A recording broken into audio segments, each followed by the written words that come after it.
What you're about to hear is a chilling story narrated by Dark Waters. Dark personally talks to these people that report these events. Sometimes he tells his personal story, and sometimes, every now and then, he'll play their actual voices. But what you're about to hear are stories of true accounts that happened. Keep in mind, Dark doesn't report and produce every story he is told. In fact, through a careful selection process, he has his own methods of detecting if the person reporting the experience is telling him true accounts of what they experienced, or if they're not. Prepare yourself for what you're about to hear. For more stories like these, head over to IamDarkWaters.com for more content from the King of Horror, Dark Waters.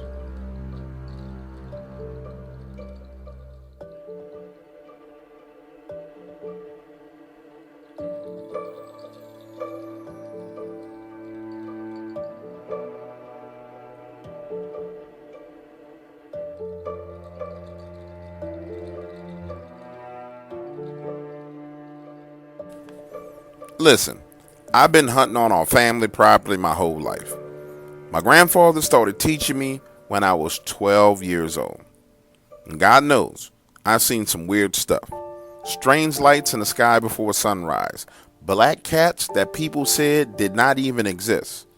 And lightning storms that came out of portals in the sky. And yes, I've even seen Bigfoot on our property. And as far as it goes with Bigfoot, for the most part, when you have a weapon, they go on about their business.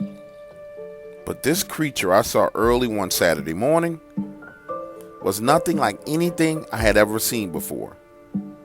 Picture this. I get set up in my tree stand before sunrise. The plan was to take a single deer out of the woods, smoke it, and add the meat to my disaster food supply. As the sun slowly rises, I start to hear this snorting sound coming from behind me, then movement in the brush. Now I'm thinking to myself, I have to be the luckiest man in the world because the sun just came up and I have a buck in the brush snorting at me. In a matter of minutes, it should be out into the clearing where I can take a shot. Wrong. Because minutes later, out of that brush comes one of the biggest black hogs I've ever seen. 900 to 1,000 pounds. This thing was massive, and guess what? I didn't want anything to do with it. First of all, when they get to that size, getting rammed by one of those things, it's like getting hit by a Ford F-150. Second of all, if I shot it, there was no way that I was going to be able to carry that thing out of the woods back to the truck. So I lean back in my tree stand and wait for it to move on. It dilly-dallies in that same spot for about 5 minutes. Then out into the open comes running piglets. Now I'm thinking to myself, thank the Lord I'm not on the ground because there's more than one of these things in the area. They meander around moving left and right, and eventually all of them migrate across the clearing into the trees and brush on the other side. Around this time, my ears start to pick up this rustling in the distance behind me again. Way more movement though, and whatever this was, it was moving fast and on all fours.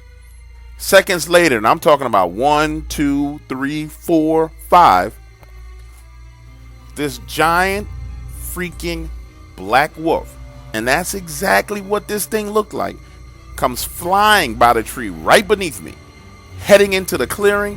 When it gets close to the thicket on the other side, this thing leaps 8 to 9 freaking feet in the air, mid-stride, and into that brush.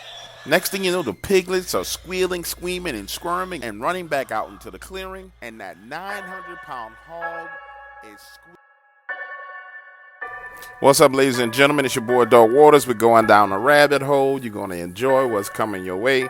Members, head on over to the website, IamDarkWaters.com. Log in.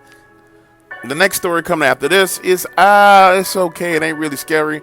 But the one after that's going to freak you the fuck out. And then the one after that's going to scare the pants off you. So buckle up your seatbelts, baby. Here we go.